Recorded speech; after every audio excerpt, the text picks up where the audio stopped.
Assalamualaikum warahmatullahi wabarakatuh.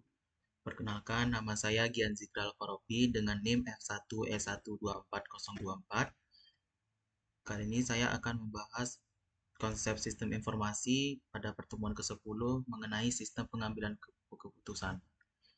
Baik, sistem pengambilan keputusan adalah sistem penunjang keputusan atau SPK atau Decision Support System atau DSS, suatu sistem informasi untuk membantu manajer level menengah untuk proses pengambilan keputusan setelah terstruktur atau semi-structure, supaya lebih efektif dengan menggunakan model-model analitis dan data yang tersedia. Kemudian SPK itu ada yang berbasis web dan ada juga yang berbasis SPKG.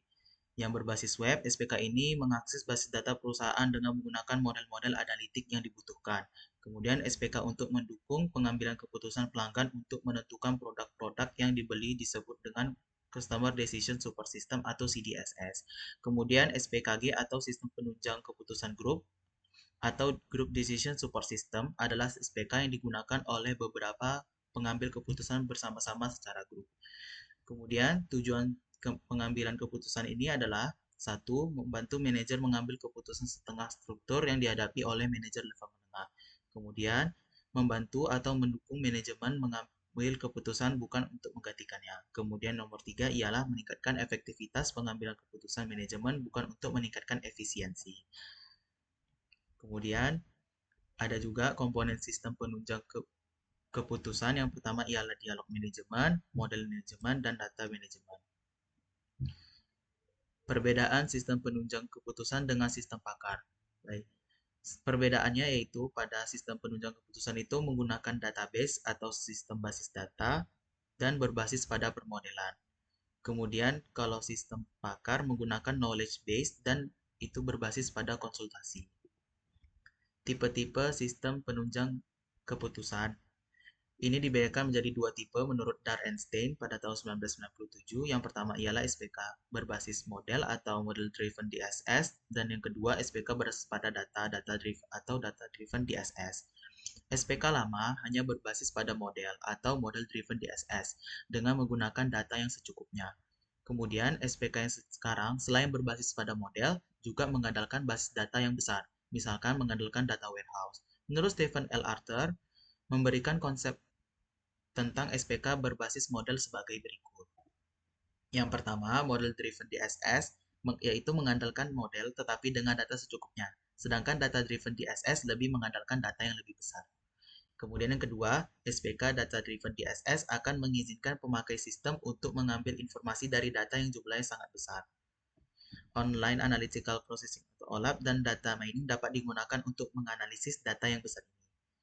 Ya, kemudian yang ketiga, Online Analytical Processing atau OLAP merupakan sistem informasi fungsional yang sudah ada yang mempunyai basis data yang lengkap ditambah dengan kemampuan mengambil data dan menganalisisnya secara online.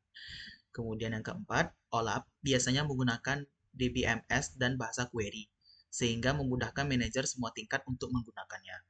Kemudian, data mining adalah teknik yang digunakan untuk menentukan pola dan hubungan antara item-item data di data warehouse.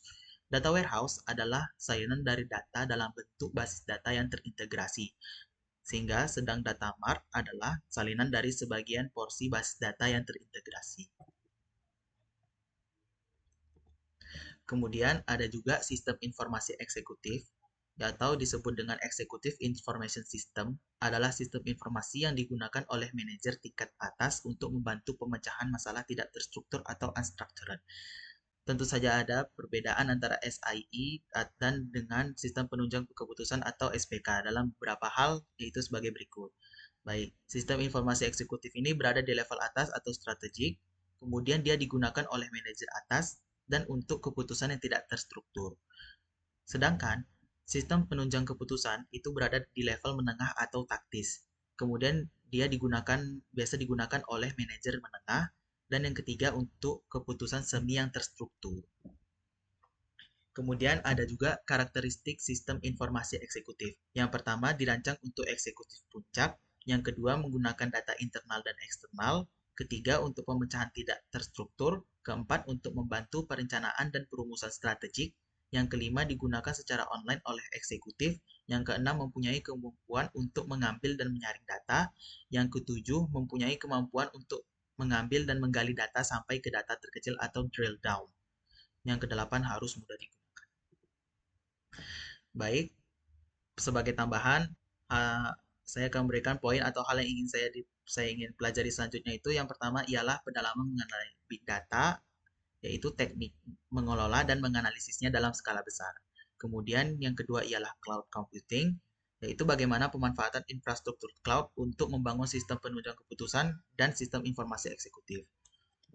Mungkin akhir kata dari saya, hmm, saya mohon maaf jika ada salah kata atau kalimat.